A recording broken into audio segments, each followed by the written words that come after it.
Well, my full name is Edgar Allen Maggs. What is it?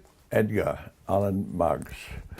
Yeah, I was the secretary of the Durham and Cleveland branch of the British Korean War Veterans Association. Could you spell your name again? Adias, you said? Edgar is Edgar. Edgar, okay. Yes. Second Christian name, Allen, Alan. That's the Scottish way. There's two L's in the English way.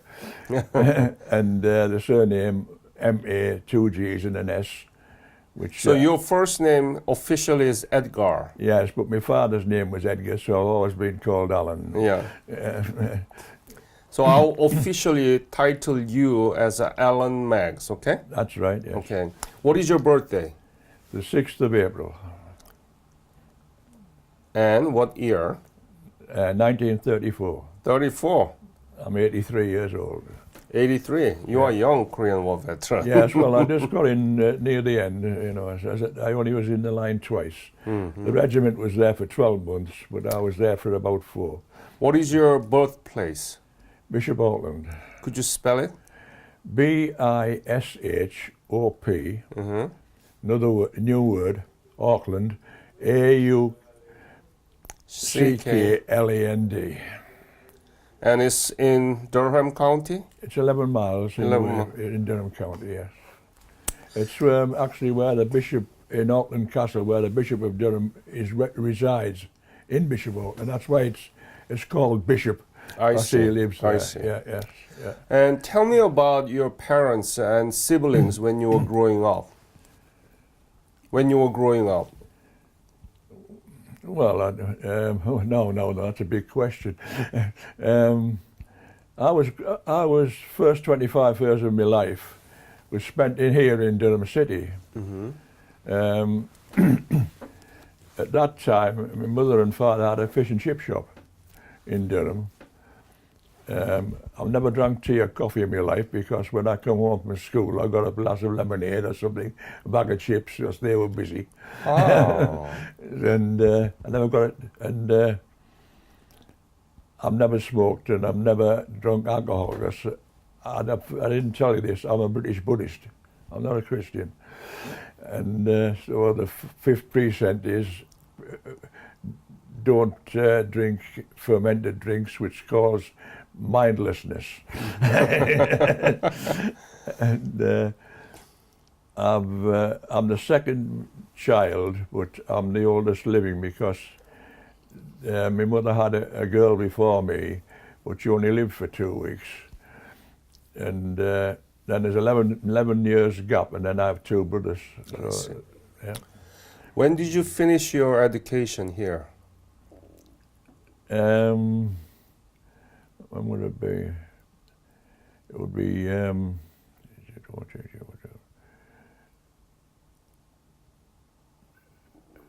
I started school in 1939, and I left at 15, that's 49. 49. Yeah, 1949, yeah. And tell me, did anybody teach you about Korea while you were in school? No, when we found out we were going to Korea, I'd never heard of it before. No. So there was no Korea in your history textbook? Not at all, no. Not at all? No. Uh-huh.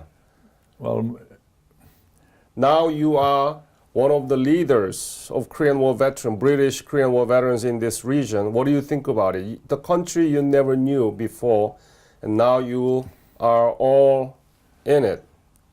well, actually, we called Korea the Forgotten War. And it is forgotten in this country, but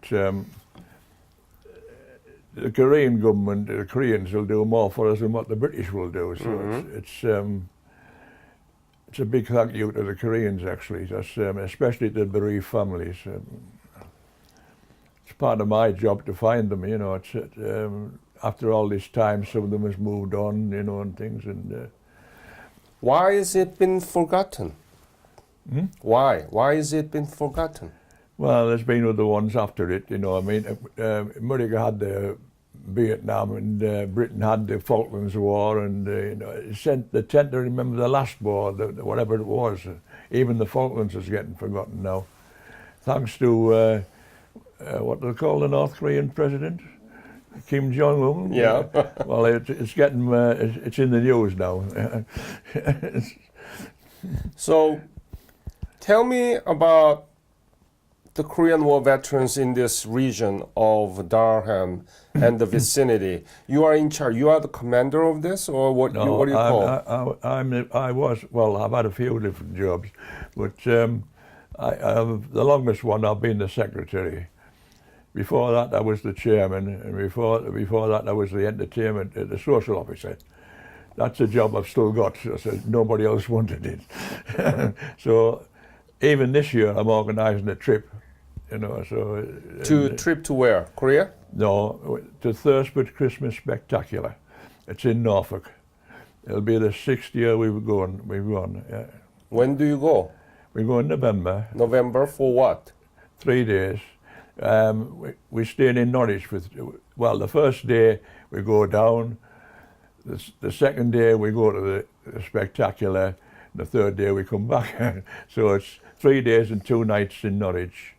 And where? Norwich. Is it Norwich? Yeah, is it up? Norwich. Yeah. It's the county town of Norfolk. Uh-huh. Yeah, it's in East Anglia, what they call the area. Yeah. How many veterans around this region do you know? Well, I've lost track of some of them now because we disbanded about 3 years ago. Oh, disbanded. But at one time, when we were really going, we had 184 members in the branch, the second biggest branch in the country. Uh-huh. Now I'm in touch with about 28. That's about it. That's about it. Yeah, some's gone, passed away, and others have more or less housebound and things. And I've been involved with one in just now. He's got Alzheimer's, and he's just like a vegetable. And his wife was struggling because she had to pay over 700 and something pounds. He goes to these day centres and things, and I've been in touch with SAFA and British Legion, and I've got a payment. She's getting £49 per week to help. She's really happy with that. Have you reached out to school here around the region to talk more about the Korean War? Not so much the schools. I'm in charge of, see, here in this country, remembrance is remembered on the 11th of November, Yep. which was when the armistice in the First World War was signed. And so it's all in with that. But I'm involved with that. I'm the parade marshal in Marsh by the Sea. It's near Redcar where we live. And the schools are always there. The school children read out the Roll of Honour of all the... It is a war graves cemetery. And we talk to them there, and if they ask us, we will, yeah. So obviously you know my foundation is to educate our own history teachers about the Korean War. So Yeah. please let me know if I can be any helpful to your goal to reach out and promote the legacy of the Korean War veterans, okay? Will do. So after graduation, what did you do? You mean from school? School from 1949. What did you do? The very first job, I was an apprentice auto electrician Uh-huh. with the United Bus Company. It doesn't exist now. But I didn't stay there long because we lived in Durham, and the United Bus Company works was in Darlington. But I had to go down every morning at 6:30 in the morning to catch the free bus through to Darlington. But used to go and pick up people all the way. We're travelling over 2 hours to get to it. And then when I was there, it was nearly 2 hours coming back the same, dropping them off all the way. And I was work and sleep, that's all it was. And I said, no, it's just too much. I left that. And then, How much were you paid per week when you were working as apprentice? yeah, 22 and sixpence. 22? No, 22. Yeah, 22. £1, 2 shillings and 6 pence a week. Yeah, So 22 shillings. yeah, and 6 pence. Yeah, it's not. We don't use the pound, shillings, and pence now, but we did then. Yeah. Was it pretty good for you to live independently with that money? Can you live with the 22 shillings independently? Can you get the space for living? No, I was and living at home with my parents, but no, but, right? no, it wasn't enough. Not on your own. Apprentice, you see, it's actually I used to pick potatoes every October when I was at school. Uh-huh. I used to get 30 shillings just for doing that. So it's, it's And by that time, you didn't know nothing about Korea, right? no, nothing. And how did you come to know of the breakout of the Korean War? How did you? well, Through it- news? Newsreels and it's in the papers and things here. But of course, that was 1950. The DLI didn't get there till 1952, Right. and we're there till the ceasefire, after the ceasefire. Did you think that you're going to be in the war because of the Korean War breakout? Oh, as soon as I was called up, actually, because in them days, when you were 18, if you passed your medical, you were in one of the services. You know, you couldn't get out. It was compulsory, national service. Uh-huh. And when the Korean War started, it used to be 18 months. When the Korean War started, they put it up to 2 years. Uh-huh. You had to serve 2 years full time, and then afterwards you had to do 3.5 years in the Territorial Army. So when were you conscripted or did you volunteer? First of all, I was conscripted for national service. When? Wait a minute, no. It's when you're 18, so that's 1950, no, 1952. Yes, 52. Mm-hmm. Yeah. So you joined the army? Well, the first thing that happened was a letter dropped through the letterbox in the front. I had to go for a medical. I passed that A1, so that was it. I was in. Mm-hmm. And there's one job in the British Army. His initials are the PSO, and it stands for Personnel Selection Officer. Mm-hmm. And it's a job useless because he asks you what you'd like to go in, but in the end they put you where they want you. Right. And the local regiment was the DLI, Durham Light Infantry, and I had to report to Brunsmouth, which was the depot, you know, for the DLI. Where did you get the basic military training? Well, it comes in 2 parts. You do the first 6 weeks, basic training. Well, the term we use is square bashing, because it's all marching and learning how to drill and things. You know, that's what you start off with. And then we got a week's leave, and then we had to report to Strensel, which is near York, and we did 10 weeks continuation training, and that's all the rest of it. You know, we used to go out at night on the moors and things, and find somewhere to sleep. I remember one night sleeping, found 2 sheets of corrugated iron.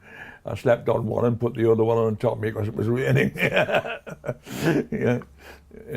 And then we went once in it, so I had some trenches, and I went to sleep in the trench, and when I woke up, I was frosted on my uniform.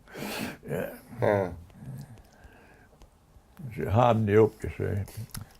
What was the mood in the basic boot camp when people know that they're going to go to war? Did you know that you are going to go to war? No, we didn't find that out until we got to Strensel. You see, when we went in, they formed 2 platoons. The early ones, which was myself, were in a platoon called Salamanca, and the afternoon ones that got there later was in Somme platoon. Now their 2 battles were in the British Army and they're named after them. And I remember when I got to Brunswick, of course I was in the morning, so I got my lunch at the first of all. And when I went down to the mess hall, it looked nice on the plate. It was cod in batter with chips, you know. But when I cut the cod open, there was no white flesh. There was only the black skin inside the tray. So I had batter and chips for my first meal. Yeah, yeah. The army food alters at times, you know. Yeah. So when did you leave for Korea? From where? Well, after the 10 weeks continuation training, it's a funny thing with this because all the people we trained with were transferred to the Somerset Line and they went to Malaya to fight the communists in Malaya. Only 4 of us got 2 weeks, what they call coal fatigues. We're delivering coals to the barrack quarters, you know, the houses. And then we ended up back in the DLI going to Korea. So 4 of us, just out the whole lot, went to Korea. Yeah. So where did you arrive in Korea and when was it? We didn't go to Korea directly. You couldn't go into the Korean War until you were 19. Uh-huh. We were still 18. So when we sailed from Southampton, the troop ship was called the Asturias. They're all not HMS, they're all HMT, Her Majesty's troop ship. And we sailed to Hong Kong, and we got off at Hong Kong, and we stayed there with the Royal Ulster Rifles because we're a light division. We don't march like the Guards or the heavy men. We have a different drill, different orders, so we've got to be with a light division regiment, the Ulster Rifles. The same as light infantry, they do our drilling things. Mm. And then from there, we sailed on the aircraft carrier HMS Unicorn. What is it? Aircraft carrier. Aircraft carrier, what is the name of it? HMS Unicorn. HMS? Yeah, Unicorn. U-N-I. Yeah, C-O-R-N. That's it, yeah. Uh-huh. To Curie in Japan. Mm-hmm. That's a British aircraft carrier. Yes, one of them. We had 6 in the Korean War. Mm-hmm. We just got one now. We hadn't any before that. And? Well, the Curie, we went to what they call GRBD, which stands for Japan Reserve Base Depot. And they asked us what these courses were, you know, they could go on these courses. And most of them wanted to be put down for driving, but 4 of us put down for signals. We went to the battle school at Haramura in Japan, and we did a 4-week signals course there. And after we'd done that course, I came up with 100%, the highest marks of all. And we got our B3, which is signals qualification. So we fully trained signalers. And then they called the signal officer with the DLI. They called him Tonkinson.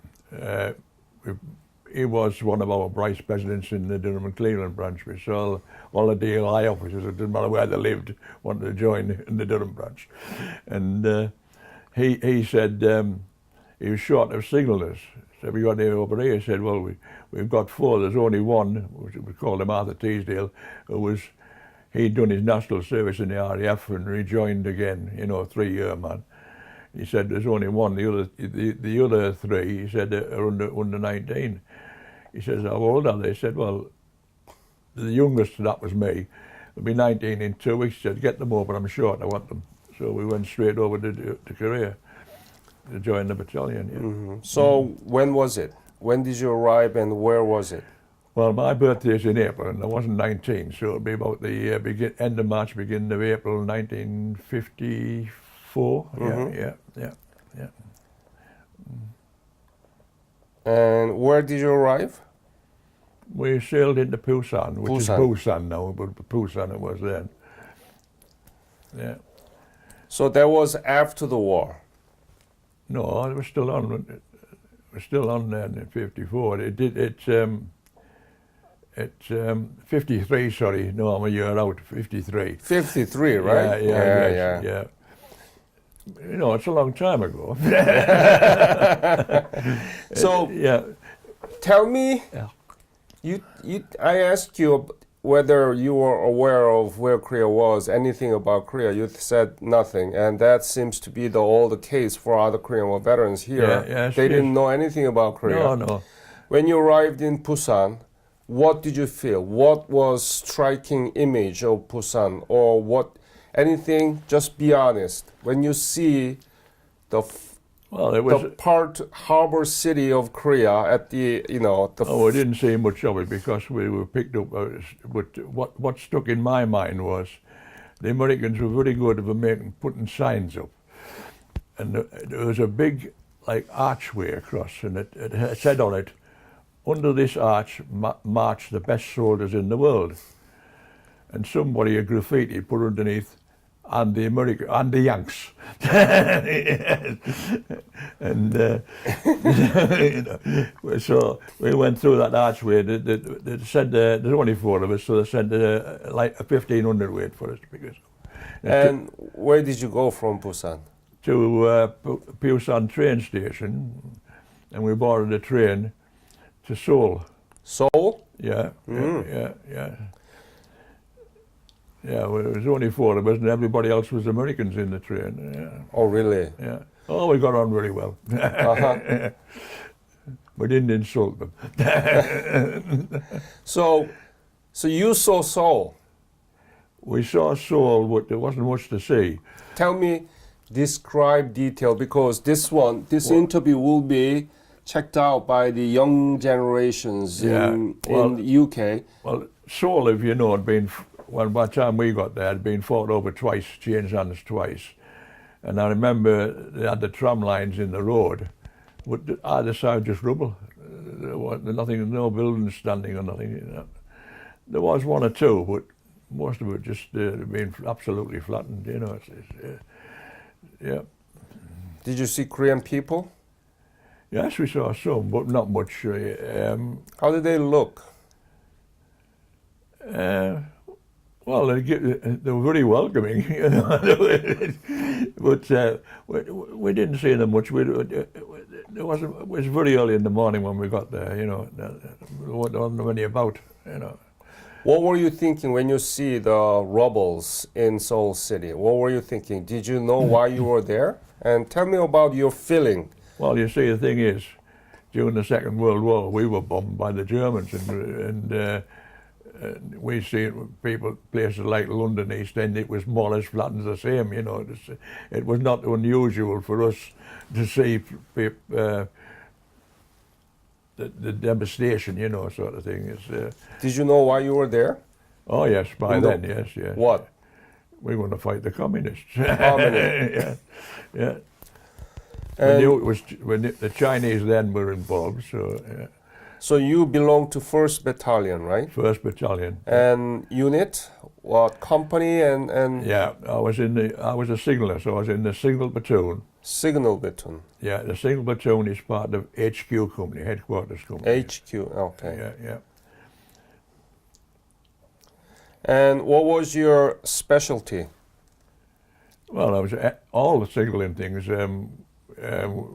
radio, telephones, telephone wire, anything to do with signaling, you know, yes. And what was your rank? Oh, I started as a private and I finished as a private. How much were you paid? How much did they pay you? Well, actually, when we came out to Korea, all of us had what they call a lot of money in gratuity, because there's nothing to spend it on. So I only drew 10 shillings a fortnight. So the rest built up in, credits. That's what they call it, credits. Mm-hmm. It could build up in credits, yeah. How much were you paid, actually, totals per week or monthly? 4 shillings a day. 4 shillings a day? Yes, based on 7 days, 28 shillings a week when we started, yes.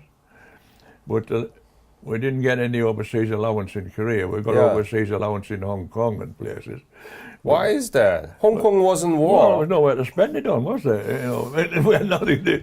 That's why. But still, you risking your lives, much dangerous No, than but Hong we were Kong. getting paid full rate, but we were drawing it. You know, there's nowhere to spend it. But still, you are doing overseas works, right? Yeah, but the money we're still getting the full pay. You know, full private pay. I was getting for that, but there's nothing to do with it. There's no shops or nothing. You know. Even when we come out the line and rest, we were there's nothing there. You know, that's all there was. So you stayed in Seoul. No. What happened? When we got to Seoul, there was a 1,500 weight from the battalion waiting for us, and it took us from Seoul to the battalion HQ. Where was it? Well, at the time, it just gone on. The position was on 355, but the hills were all numbered.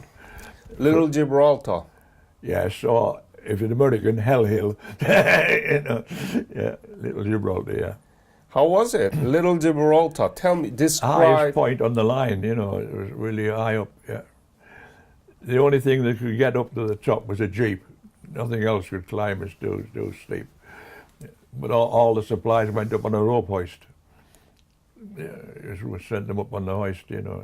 Can you describe the configuration of topological configuration there? How was hilly or what happened? Not hilly, mountainous at times, you know, the big hills, they're all hilly.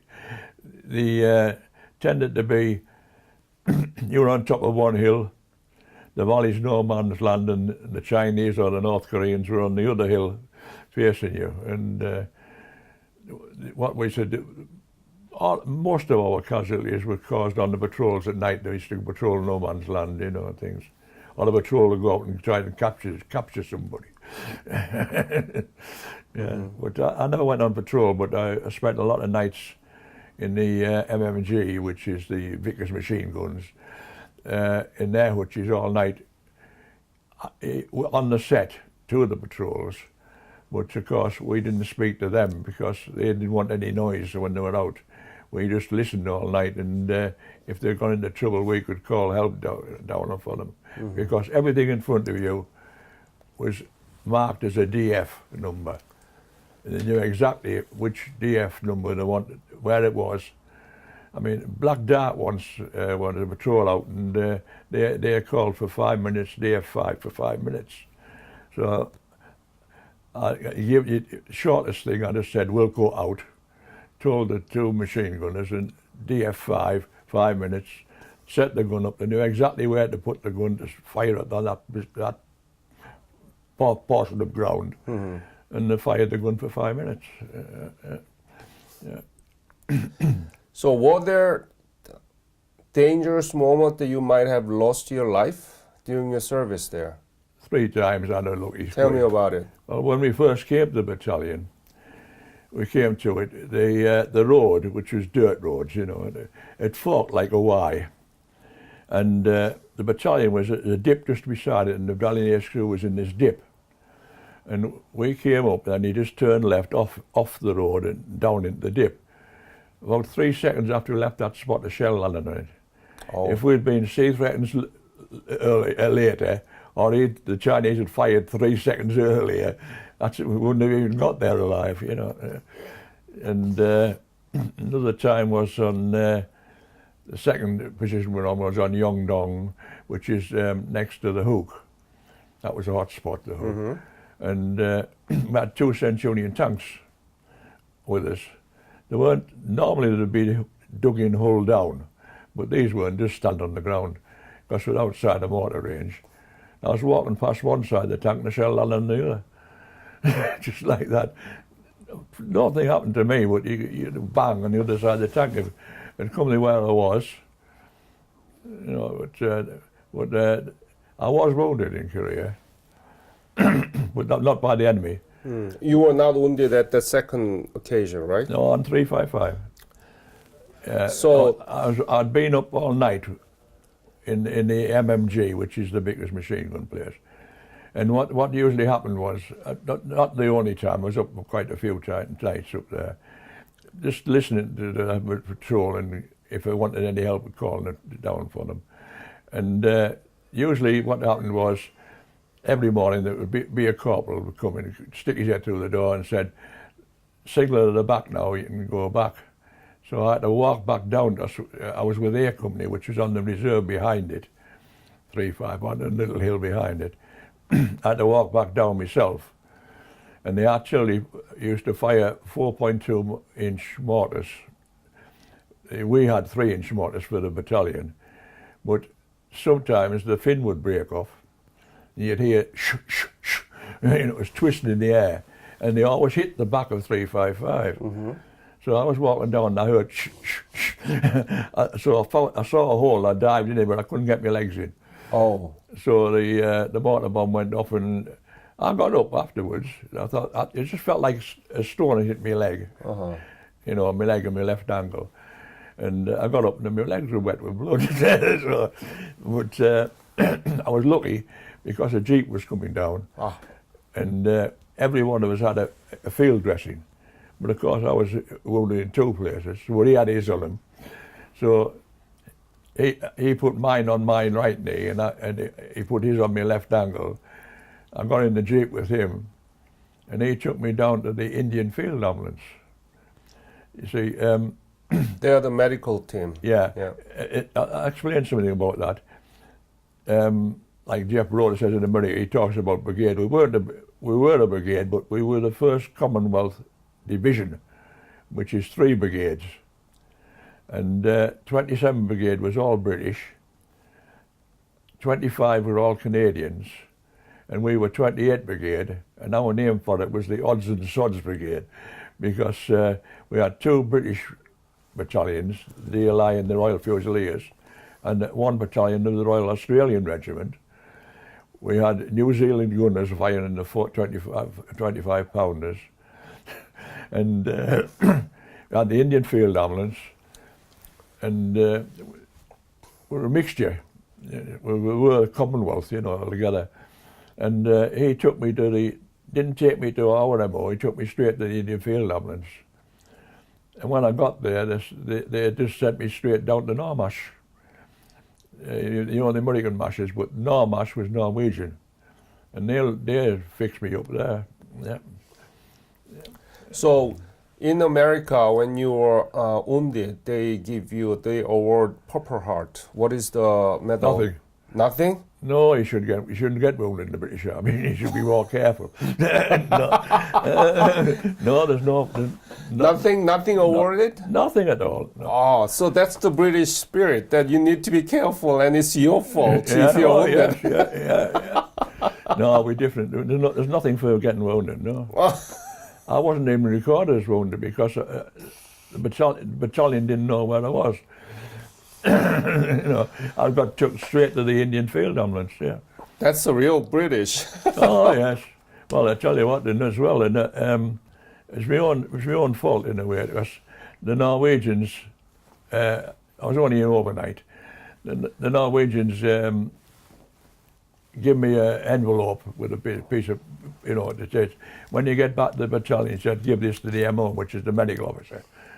And they said to me, well, who sent you here? So I said, the Indian Field Ambulance. So they took me there and left me there. You know, I didn't know which way 355 was or anything. And then I saw a DLI chap. I said, oh, good, I'm glad I saw you. I said, which way is 355?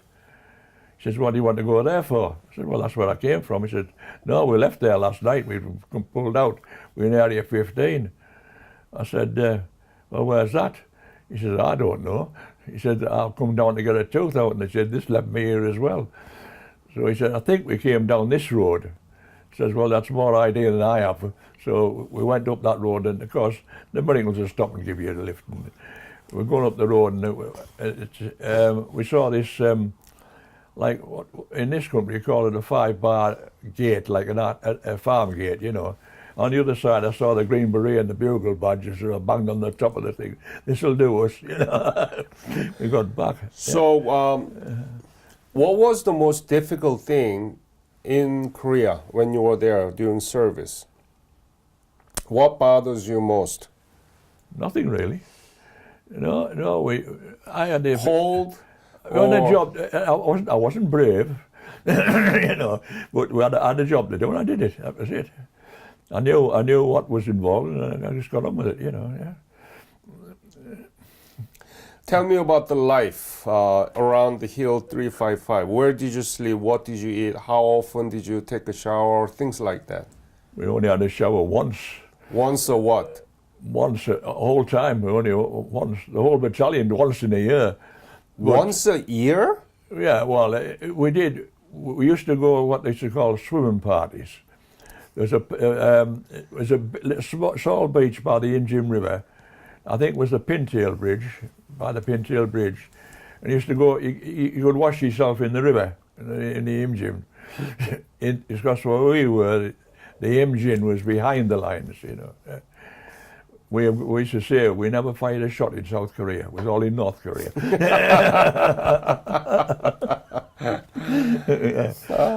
Yeah. But we never saw much of Koreans at all. We had 200 Korean catcoms with us. They were badged. They had our kit on. They were badged ELI. And I actually saw one when we went back to Korea in the revisit. He said, "Oh, that was my badge," he said, when we were with them. And the other ones were the porters. They used to carry the stuff about, and that was it. Never saw any civilians. No.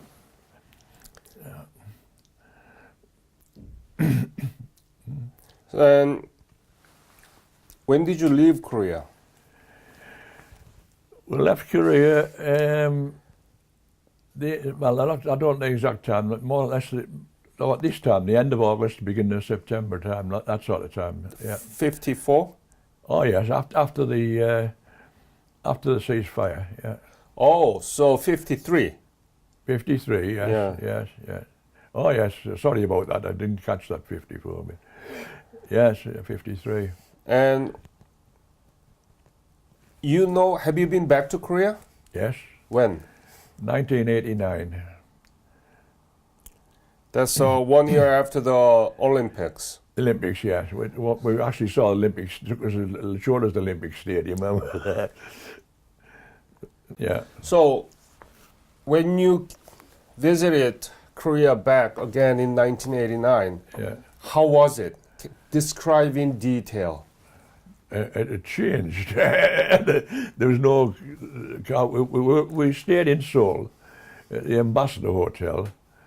Really nice hotel, that one, and everything was built up. Was to say that there was no rubble or nothing. The whole city of Seoul was there. It had been rebuilt and everything.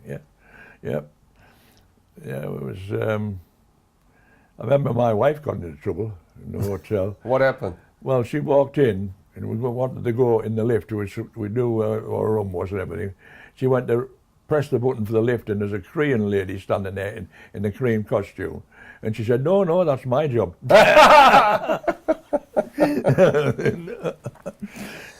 Even the girl there just to call the lift for you, So when the Seoul was completely changed. Absolutely, it was.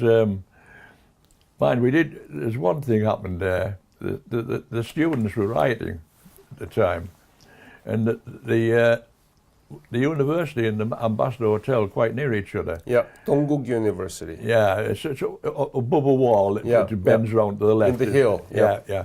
And they were throwing petrol bombs on and things and rioting. And the traffic just going through them, not bothered. And the funny part about it was, they only rioted during the time they would have been at the university. After it was all over, he said, "You watch this." And the students and the police were about to get out, clean the mess up afterwards. What were you feeling when you didn't know nothing about Korea? You came to Korea, it was rubble. 1989, you saw all different things. What were Yeah. you feeling? Oh, you know, the Korean people had really done well. I mean, it was completely changed, you know. It was nothing like what it was when the war was on. It's quite a modern city and everything. Yeah. And our guide took us to 81 shopping to his brother's shop. He said, you know, I said, you want a good deal for these people, you know, and things. Were you proud of your service? Not really, you know. I'm not a sort of person. Pride is something I don't. But proud that Korea has developed such beautifully. Oh yes, yeah. We not so much proud. We were delighted, pleased to see the product, see what they'd done with the country and things. Yes. But when you left Korea in 1953, Yeah, that's right. Yeah. had you imagined that Korea would become like that? Well, if anybody had said to us in '53 that some of us would be driving Korean cars, we'd have laughed, you know. What we do with the Hyundai and everything. Yeah. Mm-hmm. Yeah. You know, if you look at the history between United Kingdom and Korea, Yeah. it was 1883 that first these two countries signed a trade treaty, you know? Oh yeah. Well, And- I didn't know that one. Yeah, and after that, there was nothing happening between these two countries now until the Korean War, and then we began our industrialize our country and build a democracy, and now it's 11th largest economy in the world. As our country is much smaller than England, we don't have drop of oil. Everything was completely devastated after the war. Yeah. And now it's the 11th largest economy in the world. And we are very close to each other now. Well, you should be proud of that. It's when we went back in '89, it was unrecognisable to what we remembered. You know, it was a modern country, and I mean, the only time we saw the civilians was when we left. We were coming out afterwards, and we were in the train coming down from, down to Pusan, and we stopped at one place, and the people in the field and everybody waved to us, you know, sort of thing. So we knew we were with the Americans. Yeah. So, as a leader of British Korean War veterans in this region, what do you think is the legacy of the Korean War and legacy of the Korean War veterans in England? In England, there's no legacy in a way, because we were the only ones that had to pay for our own war memorial in St. Paul's Crypt. An MP did say to me, I said to him at the time, I said, all these, the Falklands, all these war memorials down here, the British government paid for them, but you won't pay for ours. He said, well, you didn't fight for Britain, you fought for United Nations. That was an MP said to me. So I said to him, who sent us? But Daewoo did give us a Carter raffle, and we raised the £35,000 that way to pay for the memorial. Yeah. Well, that's the attitude of the British government. The idea is we didn't fight for Britain, we fought for United Nations. What do you know about the British world history textbook in the high school, middle school? Do they teach anything about Korea? I don't think so. No. And that's the reality that I want to address, because Yeah. think about it. All the wars that United Kingdom involved since World War II, Yeah. Falkland and Afghanistan, Iran, Iraq, all this war, and name any war that has ever produced a very successful outcome like the Republic of Korea. I don't think so, right? Oh, well, I did put something in which Jeff Brodie, you know, in America, the Americans said they were the first defenders against communism. And I put something in there and I said, I thought the British were fighting the communists in Malaya in 1948. 48. Yeah. So they took that off now, I think. But at the time, we were very stretched. when the Korean War, Britain was very Yeah. stretched. We were fighting in Malaya. We had an army on the Rhine in Germany.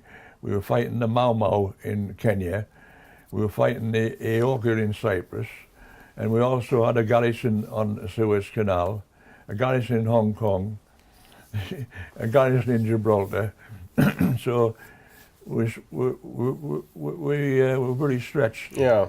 So, my opinion, I think we need to teach about the legacy and the lessons of the Korean War and your honorable service. And that's why my foundation annually hosting teachers conference in the United States. United States, yeah. And I want to work with the history teachers here in the United Kingdom.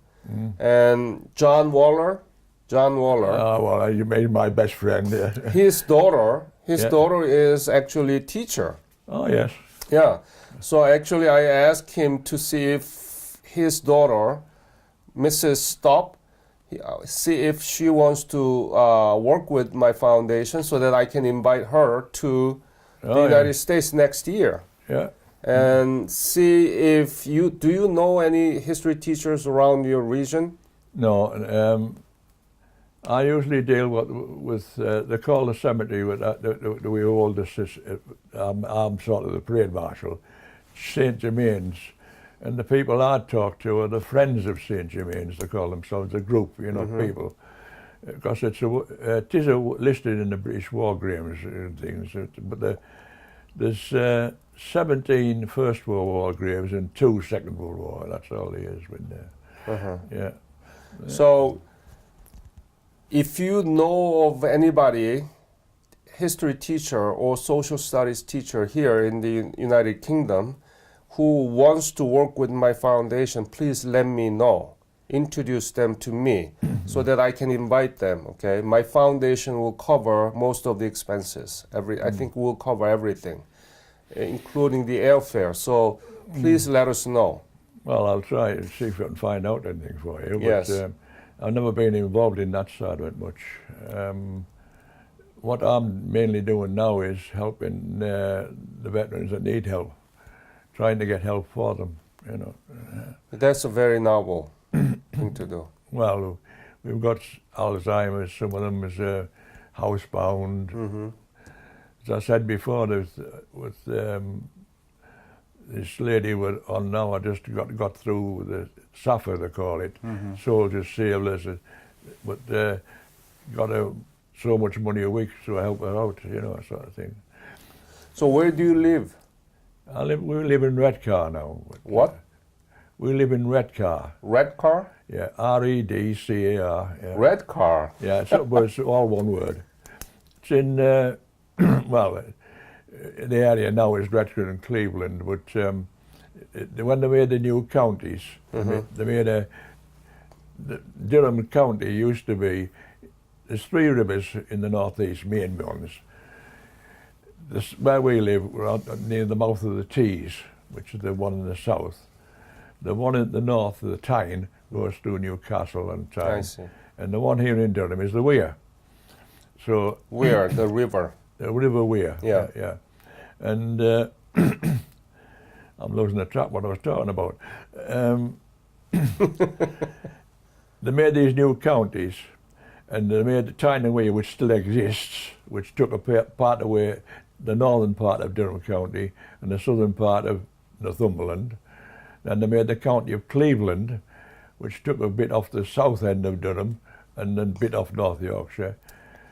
But Cleveland doesn't exist anymore now. They decided the same happened to on the Humberside and all these places. They doesn't exist anymore, but they made them like Hartlepool took over that area. So it's just a borough now, sort of thing. Yeah. At All one right. time, if you cross the Tees, you're in Durham. If you cross the Tyne, you're in Northumberland at the other side. Yeah. I think we covered most of it. Anything that you want to add to this interview? Yes, well, it might be of interest to people. Yeah. I remember the coronation day, the Queen was crowned in 1953. Yeah. And we put a firework display on. I'm sorry? We put a firework display on Uh-huh. the front line. Well, not fireworks. The mortars fired one white and blue smoke. The artillery fired full of star shells. And we had to jump up in full view of the enemy in the trenches and give 3 cheers, which we all did. The Chinese must have been taken by surprise because they didn't get anything back at all. And I remember afterwards, just one parachute flare went up, and way back in the Chinese lines. Must have wondered what all the smoke and that was the coronation day. It was 11 o'clock Korean time, which wouldn't be the same time here, but was the right day and the right time, but it was Korean time. But actually, with Korea being in advance about 8 hours, we had 8 hours afterwards in 11 o'clock at that day. But that's what we did, yeah. What day was it? That July? no, it was in. She got the coronation was in June, I think. Yeah. June? Yeah, yeah, yeah. So you remember that? Oh yeah, I remember that one. Yes, yeah, yeah. And we used to get some laughs at times because, you know, well, Jeff Broad was in America, the 2nd Division, and they put their motto is 2nd Division, second to none. So the New Zealand gunners were right beside them, and they put a sign up, none. I took it down afterwards, told them to take it down, you know, but that sort of thing goes on between the different people, you know. Yeah. Alan, thank you so much. First of all, this city is really, really beautiful, and I am going to look around this afternoon.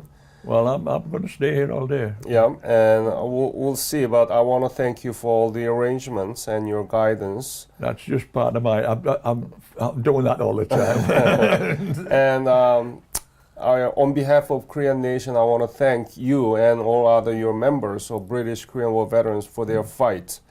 Because of your fight, we were given opportunity to rebuild our nation, and we are very proud of what we have now, and that is Republic of Korea. We still have a lot of problems because of the North, and division is ridiculous. It's been more than almost 70 years, and well, the trouble is that if the Chinese hadn't become involved, you would have had a whole North. You would have had but one country, North and South. Would have been. Also, they did get to the Allier at one time, but the Chinese were involved. But it's sort of. Well, I wasn't there at that time, but it looked like the war was nearly over. But then this happened too, and they came in. Yeah. Yeah. So I want to thank you for everything. Alan, my friend, thank you so much. I was only a small cog in a big machine. Yeah. All right. Thank you. Right.